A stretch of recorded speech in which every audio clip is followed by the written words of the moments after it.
ഇത് കൂട് തകർന്ന് മഴയത്ത് കൂട് തകർന്ന് താഴെ കുഞ്ഞുങ്ങളായിട്ട് വീണപ്പോ ഇവരിങ്ങനെ എടുത്ത് ഇവിടെ വെച്ച് അതിനെ ഒന്ന് പറന്നു പോകാനാവുന്നവരെ ഒന്ന് ഇങ്ങനെ പരിപാലിച്ചു കൊണ്ടുവരുവാണ് അല്ലെ.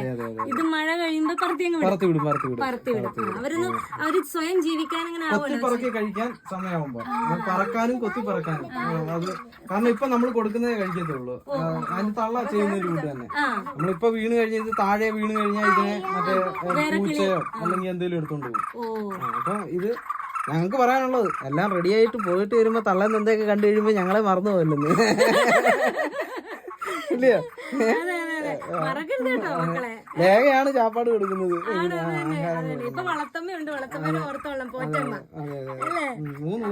മൂന്ന് പേരാണല്ലേ.